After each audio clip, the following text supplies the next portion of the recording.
আগাম জামিন পেলেন সোহম চক্রবর্তী। বারাসত জেলা আদালতে আবেদন মঞ্জুর। 2000 টাকার ব্যক্তিগত বন্ডে জামিন মঞ্জুর। সোহমের বিরুদ্ধে হাইকোর্টে মামলা নিউটাউনের রেস্তোরাঁর মালিকের। 7ই জুন নিউটাউনের রেস্তোরাঁয় সোহমের গুন্ডাগিরি। আমরা কথা বলবো আমাদের প্রতিনিধি টিটমের সঙ্গে। টিটম, 2000 টাকার ব্যক্তিগত বন্ডে জামিন মঞ্জুর। আর কি তথ্য রয়েছে তোমার কাছে জামিনের ব্যাপারে? দেখো, একদম তাই। সোহম যখন সকালবেলা যখন বারাসত আদালতে আসে, ঠিক তখন আদালতে আসার পরপরই কিন্তু সোহম নতুন করে আবার বিতর্কে জড়িয়ে পড়েন। তোমাকে জানিয়ে রাখি সেই বিতর্কটা কি। সোহম বারাসত আদালতে যখন আসে, ঠিক তখনই, অর্থাৎ যখনও তার জামিন মঞ্জুর হয়নি, ঠিক তখন তার আগেই সরকারি যেই আইনজীবী রয়েছে, অর্থাৎ পিপি রয়েছেন, ঠিক তার ঘরের ভিতরে বসেছিলেন সোহম।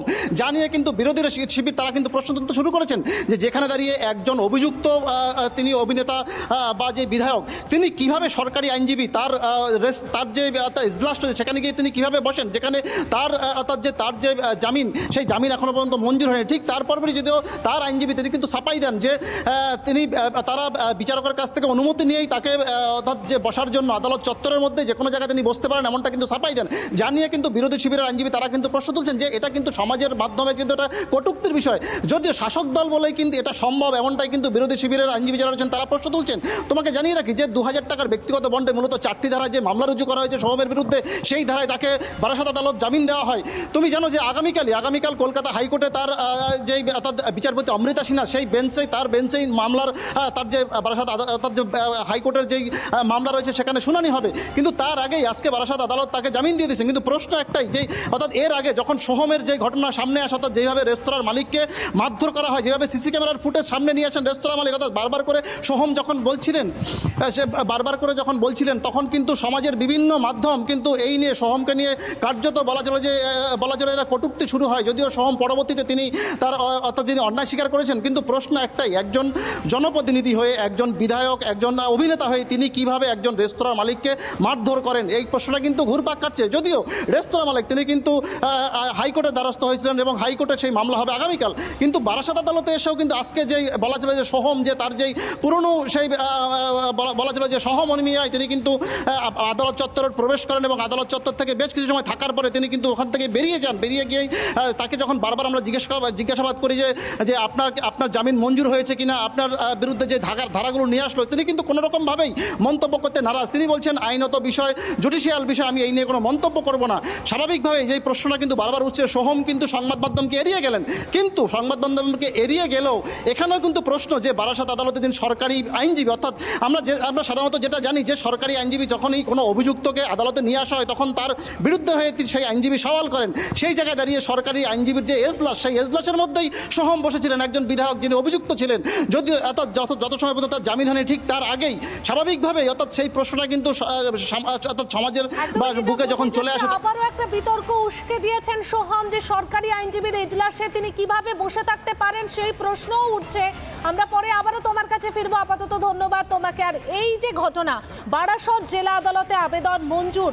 সোহমের আইনজীবী অলোক সমাজপতি তিনি ঠিক কি বলছেন আমরা শুনবো।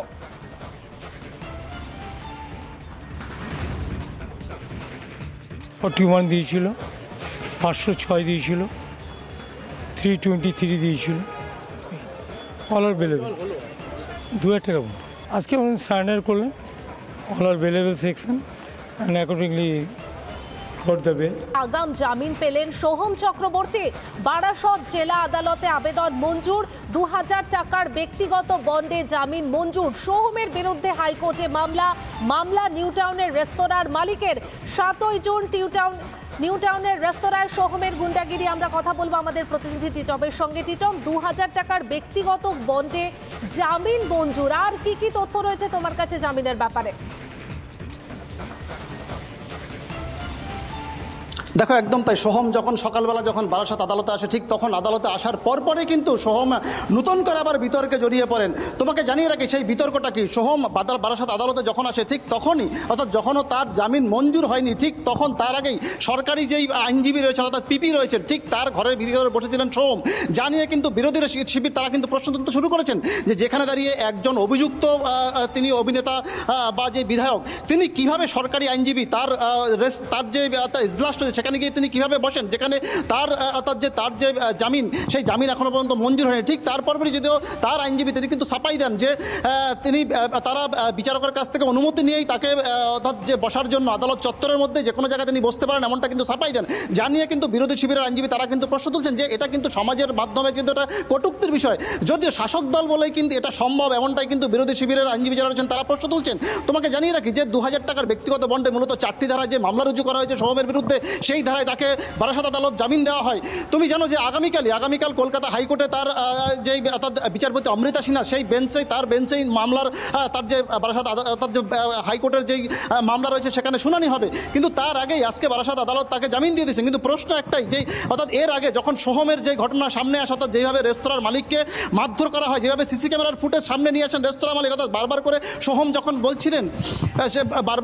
বলছিলেন তখন কিন্তু সমাজের বিভিন্ন মাধ্যম কিন্তু এই নিয়ে সোহমকে নিয়ে কার্যত বলা চলে এরা কটূক্তি শুরু হয়। যদিও সোহম পরবর্তীতে তিনি তার অর্থাৎ যিনি অন্যায় স্বীকার করেছেন, কিন্তু প্রশ্ন একটাই, একজন জনপ্রতিনিধি হয়ে, একজন বিধায়ক, একজন অভিনেতা হয়ে তিনি কিভাবে একজন রেস্তোরাঁর মালিককে মারধর করেন, এই প্রশ্নটা কিন্তু ঘুরপাক কাটছে। যদিও রেস্তোরাঁ মালিক তিনি কিন্তু হাইকোর্টের দ্বারস্থ হয়েছিলেন এবং হাইকোর্টে সেই মামলা হবে আগামীকাল।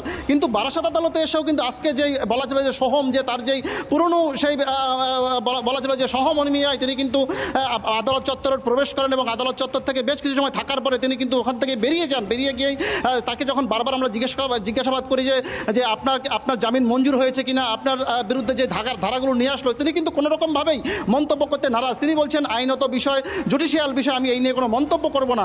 স্বাভাবিকভাবেই যেই প্রশ্নটা কিন্তু বারবার উঠছে, সোহম কিন্তু সংবাদ মাধ্যমকে এড়িয়ে গেলেন। কিন্তু সংবাদ মাধ্যমকে এড়িয়ে গেলেও এখানেও কিন্তু প্রশ্ন যে বারাসত আদালতে তিনি সরকারি আইনজীবী, অর্থাৎ আমরা সাধারণত যেটা জানি যে সরকারি আইনজীবী যখনই কোনো অভিযুক্তকে আদালতে নিয়ে আসা হয় তখন তার বিরুদ্ধে হয়ে সেই আইনজীবী সওয়াল করেন।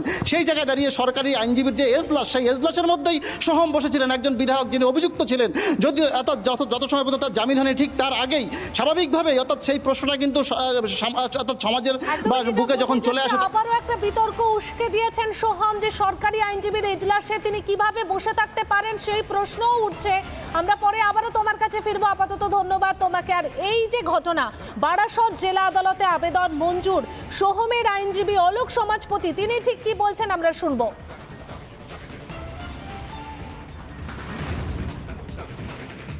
41 দিয়েছিল, 506 দিয়েছিল, 323 দিয়েছিল, অল আর বেলেবেল।